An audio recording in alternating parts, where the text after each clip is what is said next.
ঈদের ৪ দিন পার হয়ে গেলেও যেন এখনও জনমনে ঈদের আনন্দ কাটেনি। দর্শক, এই মুহূর্তে আমি দাঁড়িয়ে আছি ঝিনাইদহ জেলার মহেশপুর উপজেলার মোমরেজ মোড়ে। অনেকে এই জায়গাটিকে মাতাল মোড় নামেও চিনে থাকে। ঈদের দিন থেকে শুরু করে ঠিক ঈদের পরের দিন পর্যন্ত এই জায়গাটিতে এমন একটি অবস্থা ছিল যে মানুষের পা ফেলার মতো জায়গা ছিল না, এত মানুষ ছিল। কিন্তু ঈদের ৪ দিন পার হয়ে গেলেও এখনও এই জায়গাটিতে অনেক মানুষের ভিড়, অনেক মানুষের সমাগম। একেবারে মাঠের মাঝখানে, উপর থেকে দেখলে মনে হবে যে জায়গাটি ছোট্ট একটি দ্বীপ। মাঠের মাঝখানে এরকম নির্জন জায়গায় এত মানুষের ভিড় সত্যি অবাক করার মতো একটি ঘটনা।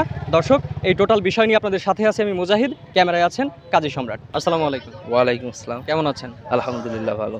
ঈদের ৪ দিন পার হয়ে যাচ্ছে, তারপরেও ঘুরতে এসেছেন। তো কোথা থেকে এসেছেন এই জায়গাতে? গয়েশপুর থেকে, গয়েশপুর গ্রাম। আচ্ছা, কেমন লাগছে? ভালো লাগছে আসলে। গ্রামে তো ওইরকম শহরের মতো পার্ক বা এরকম ঘোরার মতো বা ভালো ভালো রেস্টুরেন্টও নাই যেখানে যে ঘুরবো, আড্ডা দিব।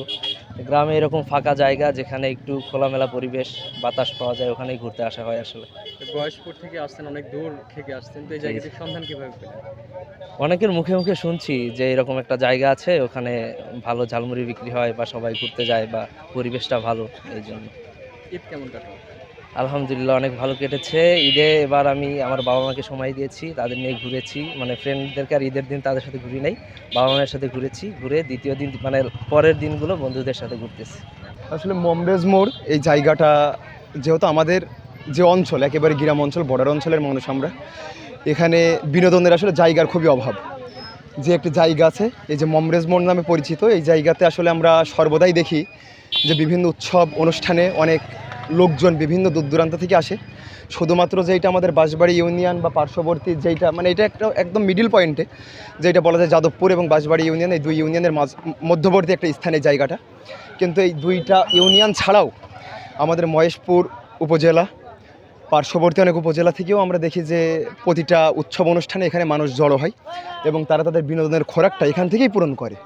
তো আমার মনে হয় যে সামনের দিনগুলোতে জায়গাটা যদি আরও কিছুটা মডিফাই করা যায়, কিছুটা ভালো কিছুর ব্যবস্থা এখানে করা যায়, আমার মনে হয় যে আমাদের অঞ্চল এবং পার্শ্ববর্তী অঞ্চলের অনেক জায়গার মানুষের জন্যে এই জায়গাটা আসলে একটা দর্শনীয় স্থান এবং বিনোদনের কেন্দ্র হিসাবে আরও ভালো কিছু অবদান রাখবে। এবং মানুষ তাদের বিনোদনের জন্য, যেমন শুধু উৎসব না, উৎসবের বাইরেও আমার মনে হয় যে মানুষজন এই জায়গায় আসলে তারা তাদের একটা প্রশান্তি খোঁজার জন্য, একটা অবসর সময় খোঁজার জন্য আমাদের আশপাশের মানুষ এখানে তারা হাজির হতে পারবে।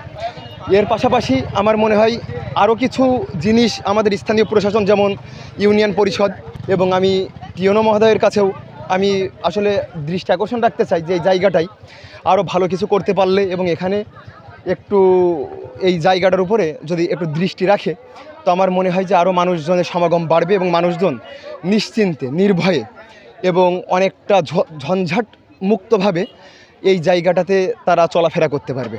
তো আমার আসলে এই জায়গায় নিজে ব্যক্তিগতভাবে আসি, বন্ধুবান্ধবের সাথে আসি, আমার আসলে অনেক ভালো লাগে যে এমন একটি জায়গায় আমি অবসরটা কাটাইতে পারি। বিনোদনের সময় মানুষজন, বিভিন্ন বন্ধু বান্ধব, এলাকার স্থানীয় অনেক মানুষজনের সাথে দেখা হয়।